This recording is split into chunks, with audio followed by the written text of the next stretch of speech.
મગફળીની તેલ કાઢવાનો ઘાણી આજ આવી ગયા છે ને ભાઈઓ આખે આખી પ્રોસેસ તમને બતાવવાની છે ફૂલે ફૂલ। તો જો ભાઈઓ પહેલાં મગફળીને ઓપનરમાં નાખવાની હોય ભાઈઓ, અને ત્યાંથી ઓપનરમાં ઉપરથી અહીંયા આવે નીચે અહીંયા દાણા થઈને કમ્પ્લીટ થઈને આવે ભાઈઓ। હવે આ દાણાને આપણે બાસકામાં ભરી લેવાના।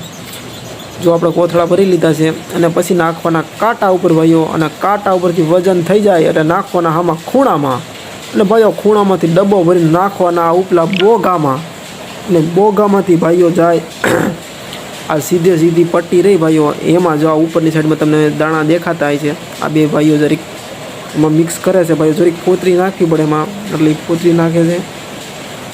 જો ભાઈઓ નીચે આ રીતનું તેલનો રગડો નીચે નીકળે છે, જરીક પાણીથી બતાવી દઉં ભાઈઓ। જો ભાઈઓ તેલનો રગડો નીચે આવી રહ્યો છે, અને એ રગડો જાય છે ભાઈઓ ટાંકીમાં, અને ટાંકીમાંથી ભાઈઓ એ રગડો પાછો આગળ જાય છે આ ભાઈઓ ફિલ્ટર કહેવાય એમ કહે છે આને, તો એ ફિલ્ટરમાં, અને ફિલ્ટરમાંથી ભાઈઓ ટીપે ટીપે તેલ બધું ભાઈઓ બીજી ટાંકીમાં જાય છે, અને ભાઈઓ એ ટાંકીમાંથી ભાઈઓ સીધું ભાઈઓ બીજા ફિલ્ટરમાં, અને ભાઈઓ ત્યાંથી ચાકાચાકી તેલ થઈ જાય છે સુપર, અને એ તેલ ભાઈઓ આપણે ભરવી છે આપણા કેરબામાં। કેમ છે ભાઈઓ સુપરને અહીંયા થોડાક 2-3 ટીપા પડે છે, અને ભાઈઓ અહીંયા કાંટો છે કેટલો વજન થાય એ જોખવા માટે ભાઈઓ। અને ભાઈઓ જો નકરા પટ્ટા ભાઈઓ જોઈ લો કેટલા પટ્ટા છે ને ભાઈઓ, મને નથી દેખાતા એટલા બધા પટ્ટા છે।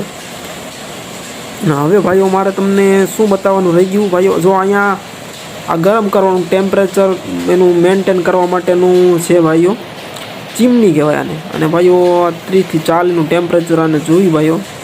અને ભાઈઓ ખોળ બતાવવાનું તો રહી ગયો, જો ભાઈઓ ચાલો આપણે ખોળ બતાવી દઉં તમને ભાઈઓ। તો અહીંયા મગફળીનો ખોળનો ઢગલો થયો છે, જોઈ લો ભાઈઓ, અને આ ભાઈઓ છે મગફળીનો ઢગલો। તો ભાઈઓ આ વિડીયો આપણું કેવું લાગ્યું, સારું લાગ્યું હોય તો ભાઈઓ લાઈક અને શેર ને સબસ્ક્રાઈબ આપણી ચેનલને કરતા જજો ભાઈઓ।